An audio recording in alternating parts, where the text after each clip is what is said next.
Саламатсыңарбы балдар? Анда эмесе бүгүнкү сабагыбыз адабият сабагы туурасында болмокчу. Кыргыз адабияты 10-класс мугалим Бердалиева Света Ташпаевна. Саламатсыңарбы балдар? Маанайыңар жакшыбы? Бүгүнкү сабагыбыздын темасы Мукай Элебаев. Бүгүнкү сабактын максаты окуучуларга Мукай Элебаевдин өмүрү чыгармачылык жолу туурасында кыскача маалыматтарды беребиз. Чыгармалар менен таанышышат. Окуучулар туура так сүйлөөгө, адептүүлүккө, шамдагайлыкка тарбиялана алышат. Мукай Элебаев 1906-жылы Түп районуна караштуу Чоң Таш айылында туулган. Ата-энесинен эрте айрылып, жетим өскөн.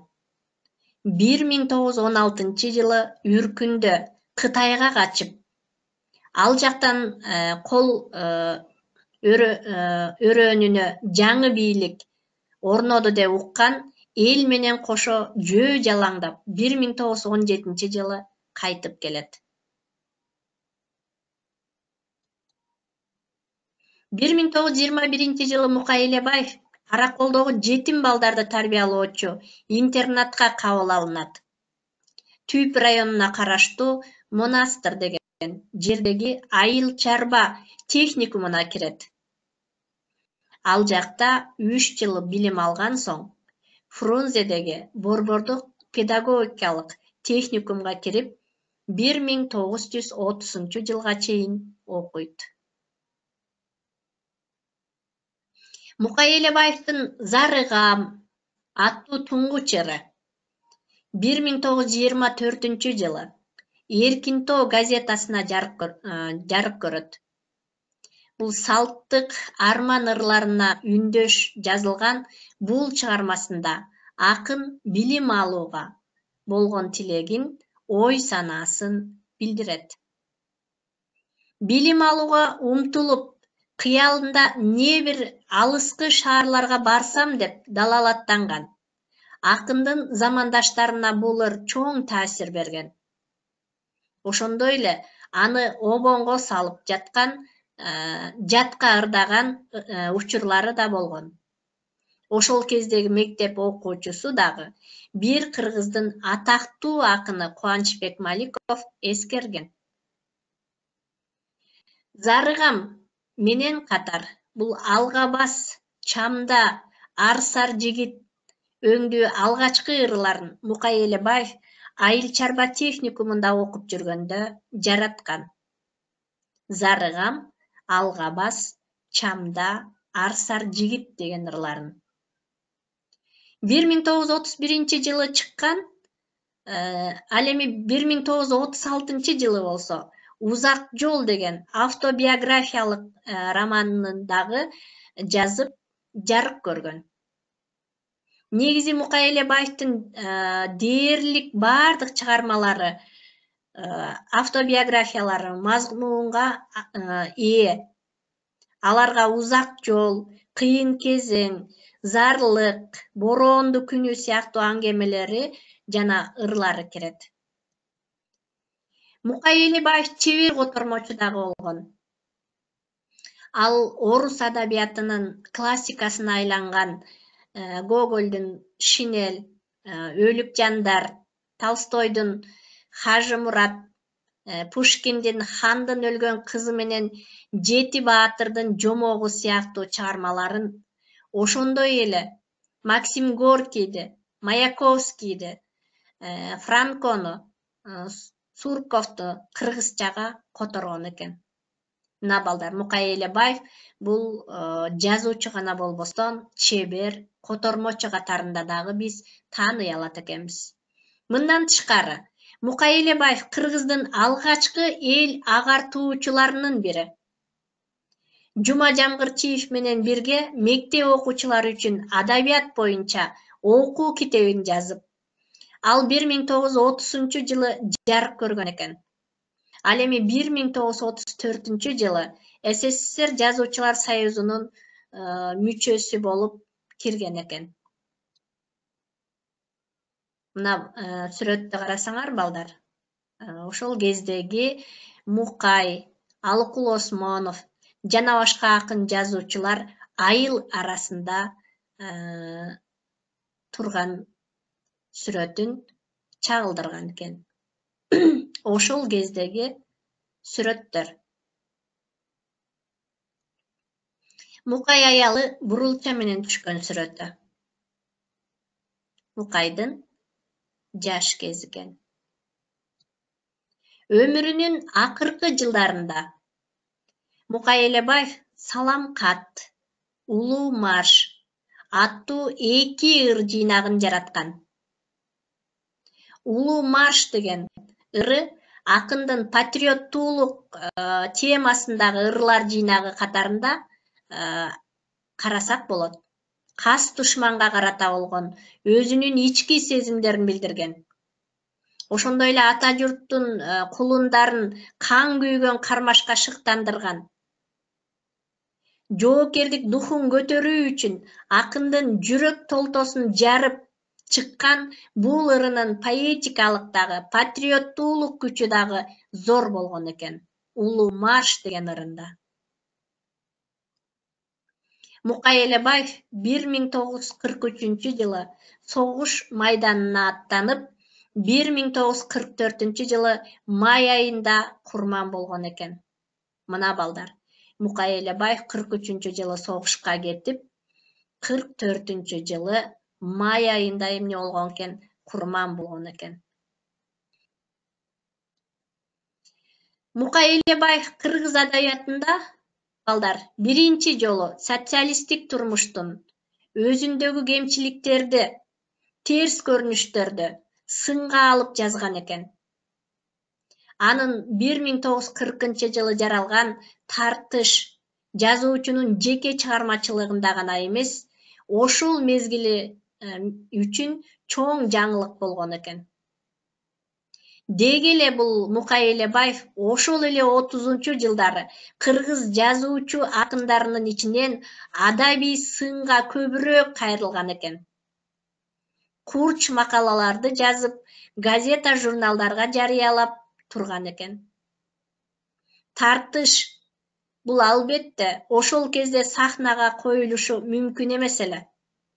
Бирок жазуучунун архивинде гана сакталып, ал согушта курман болгондон кийин такыр багы унутулуп, кийин гана жарык көргөн экен.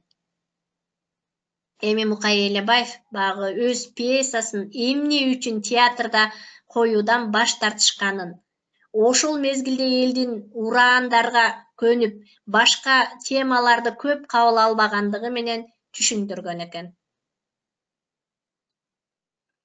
Бул пьесанын сюжеттик өзөгүн керк башынан башкага кызыкпаган, көргөнүн койбой алып жутма деп мектеп директору, качкындын айлакер, эки жүздүү, байманапчыл, жейрендин ниети ак, күрөшчүл мугалим Айдар менен тирешүүсү түзүлөт. Бул чыгармада деги эле коомдо кездеше турган терс көрүнүштөрдүн бетин ачып көрсөткөн. Бирок бул ошол кездеги саясатка, жалпы теңчилик орноду деп жарыяланган идеологияга туура келген эмес. Анан калса дагы Совет мезгилине чейинки кыйын мезгилди сүрөттөп, жаңы доор өзү менен ала келген жаңылыктарды даңазалаган. Акындын чыгармачылыгына каршы келген. Ошол себептен чыгарма татыктуу бааланбай калган. Антсе дагы Мукай Элебаев өз чыгармачылыгы менен кыргыз жазма адабиятынын түптөлүшүн, бардык жанрларынын калыптанып өрчүшүнө өзүнүн зор салымы бар. Улуу сөз чебери катарында тарыхта калды десек жаңылышпайбыз. Мындан тышкары, Элебаев кыргыздын алгачкы эл агартуучуларынын бири. Жума Жамгырчиев менен бирге мектеп окуучулары үчүн адабият боюнча окуу китебин жазган дедик.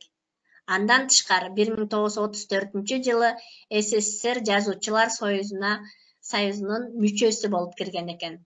кыргыз эл жазуучусу, кыргыз жазма адабиятын түптөөчүлөрдүн бири. Аалы Токонбаевдин архивдик сүрөтүндө жана өмүр баянында Мукай Элебаев 1943-жылы согуш маданиятына аттанып, 1944-жылы май айында курман болгон деген маалыматты жазышкан. Согуш отун кечип жүргөндөгү Элебаевдин ырлары албетте бул алыскы мекенине, үй бүлөсүнө болгон сагынычы, алар менен кайра жүздөшүү тилеги, жеңишке болгон ишеничи дагы чагылдырылат.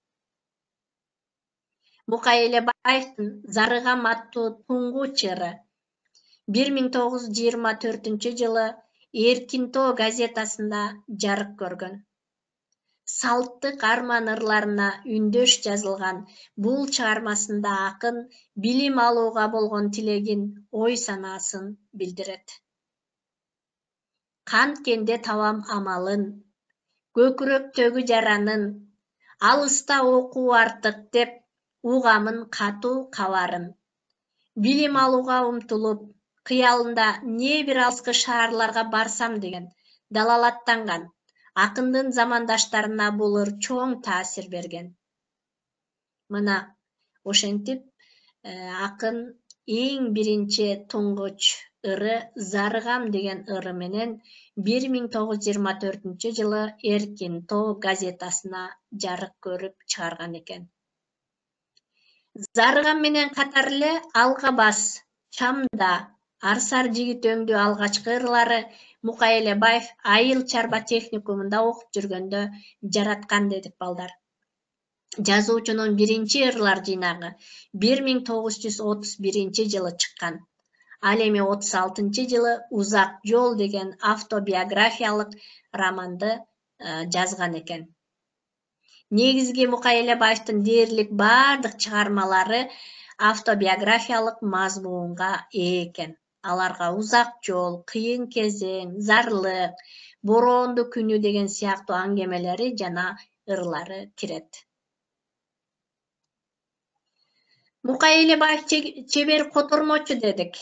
Ал орус адабиятындагы көптөгөн окумуштуулардын чыгармаларын эмне кылган экен, которгон экен. Андан тышкары ошол кыргыздын алгач эл агартуучуларынын бири деп 1930-жылы жарык көргөн жана 1934-жылы СССР жазуучулар союзунун мүчөсү болуп кирген дедик. Жана окуу китептерин адабиятка кошкон салымы зор десек жаңылышпайт экенбиз. Согуш отун кечип жүргөндөгү Мукай Элебаевдин ырлары ошол үй бүлөсүнө болгон сагынычы дедик. Андан тышкары баягы жеңишке болгон ишеничи дагы чагылдырат дедик. Мындай чыгармаларга алыста калган жарга, согуштан кат, көрүшөрбүз бир күнү, Ала тоодон кат, Тилек аттуу ырлары кирет. Адабият таануучулардын пикиринде Мукай Элебаев бул кыргыз адабиятына ыр жазуунун жаңы формаларын киргизген. Ошол кездеги коомдук саясий турмуштагы жаңы өзгөрүүлөргө ылайык бийик добуштуу, эмоциясы күчтүү, декламациялык маанайдагы чыгармаларды жараткан экен. Алардын катарында Күрөш бүтпөй, Эми келди кайратым, О тараба сыяктуу ырлары кирген экен. Мукай Элебаевдин аңгемечи катарында чеберчилигине Бороондуу күнү аттуу аңгемеси айкын мисал боло алат. Ал кыргыз турмушунда болгон бир эле үйдүн көрүнүшү, бир эле тестиер баланы ошол мезгилдин маанайын жеткиликтүү жана көркөм сүрөттөп чагылдырып жазган. Мукай Элебаев кыргыз адабиятында биринчи жолу социалисттик турмуштун өзүндөгү кемчиликтерди, терс көрүнүштөрдү сынга алып жазган. Анын 1940-жылы жаралган Тартыш жазуучунун жеке чыгармачылыгында гана эмес, ошол мезгил үчүн чоң жаңылык болгон. Деги эле Элебаев ошол эле 30-жылдары кыргыз жазуучу акындардын ичинен адабий сынга көбүрөөк кайрылган экен. курч макалаларды жазып, газета журналдарга жарыялап турган экен. Тартыш бул албетте ошол кездеги сахнага коюла турган жана ошол архивде сакталып курман болгондон кийин анан жарык көрүп чыккан экен. Мукай Элебаев өз пьесасын эмне үчүн театрда коюудан баш тарткан? Себеп дегенде көп кабыл алынбагандыгы менен түшүндүргөн. Ошол кездеги чыгарма коомдо кездеше турган терс көрүнүштөрдүн бетин ачып көрсөткөн экен. Ошол себептен чыгарма татыктуу бааланбай калган.